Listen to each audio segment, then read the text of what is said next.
ಚಿಂದಿ ಉಡಾಯಿಸೋ ಖಾರ ಬಣ್ಣ ರುಚಿಯನ್ನು ನೀಡುತ್ತದೆ. ಮೆಣಸಿನ ಪುಡಿ ಚಿಂದಿ ಉಡಾಯಿಸೋ ಖಾರ ಬಣ್ಣ ರುಚಿ. ಮನೆಯಲ್ಲಿ ಚಿನ್ನಾಭರಣಗಳನ್ನ ಇಟ್ಕೊಂಡ್ರೆ ಕಳ್ಳರ ಭಯ.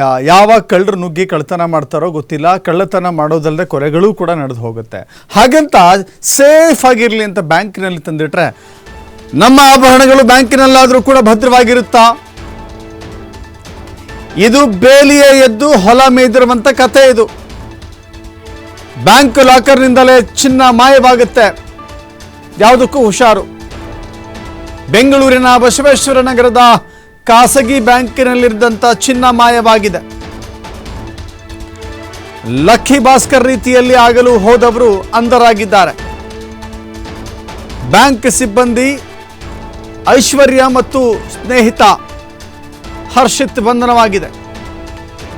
ಲಕ್ಕಿ ಭಾಸ್ಕರ್ ಮೋಟಿವೇಟೆಡ್ ರೀತಿಯಲ್ಲಿ ಕಾಣಿಸ್ತಾ ಇದೆ. ಆದರೆ ಹೀಗೆ ಚಿನ್ನಾಭರಣವನ್ನು ಕಳ್ಳತನ ಮಾಡಿರುವಂಥ ಪ್ರಕರಣ ದಾಖಲಾಗಿದೆ.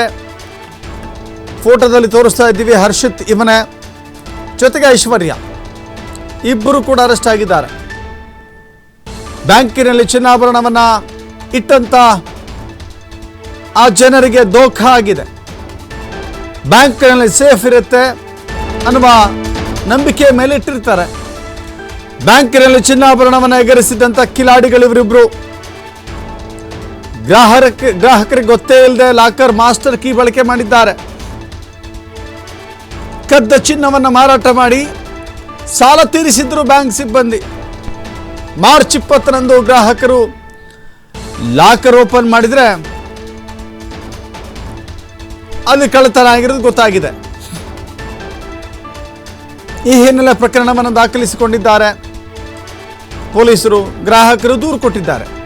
ಸದ್ಯ ಐಶ್ವರ್ಯ ಹಾಗೂ ಹರ್ಷಿತ್ ಇಬ್ಬರನ್ನ ಬಂಧಿಸಿ ಜೈಲಿಗಟ್ಟಿದ್ದಾರೆ ಪೊಲೀಸರು. ಆರೋಪಿಗಳಿಂದ 16 ಲಕ್ಷ ರೂಪಾಯಿ ಮೌಲ್ಯದ 170 ಗ್ರಾಂ ಚಿನ್ನಾಭರಣವನ್ನು ವಶಕ್ಕೆ ಪಡೆದುಕೊಳ್ಳಲಾಗಿದೆ. ನಮ್ಮಲ್ಲಿ ಸೇಫ್ ಲಾಕರ್ಗಳಿದೆ ಅಂತ ಹೇಳಿ ಜನರಿಗೆ ಟೋಪಿ ಹಾಕುವಂಥ ಕೆಲಸ ಹಿಂಗೂ ಆಗುತ್ತೆ. ಮನೆಯಲ್ಲಿದ್ದರೆ ಕಳ್ಳರ ಕಾಟ, ಬ್ಯಾಂಕಿನಲ್ಲಿಟ್ಟರೆ ಇಂಥವ್ರ ಕಾಟ. ಎಲ್ಲಿ ಚಿನ್ನಾಭರಣ ಸೇಫ್ ಅನ್ನೋದೇ ಈಗ ಪ್ರಶ್ನೆ. ಚಿನ್ನಾಭರಣ ಎಲ್ಲಿ ಸೇಫ್ ಆಗಿರುತ್ತೆ? ಎಲ್ಲ ಕಡೆಗಳಲ್ಲೂ ಇದೇ ರೀತಿ ಆಗೋದ್ರೆ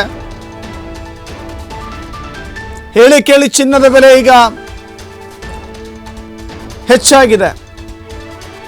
170 ಗ್ರಾಂ ಚಿನ್ನಾಭರಣ ಕದ್ದಿದ್ದಾರೆ ಅಂತ ಹೇಳಿದ್ರೆ ಯೋಚನೆ ಮಾಡಬೇಕಾದಂಥ ಸಂಗತಿ ಇದು. ಲಾಕರ್ ಓಪನ್ ಮಾಡಿಕೊಂಡು ಕಳ್ಳತನ ಮಾಡಿ ಆರಾಮಾಗಿ ಅವ್ರ ಪಾಡಿಗೆ ಅವರು ಸಾಲ ತೀರಿಸ್ಕೊಂಡಿದ್ದಾರೆ.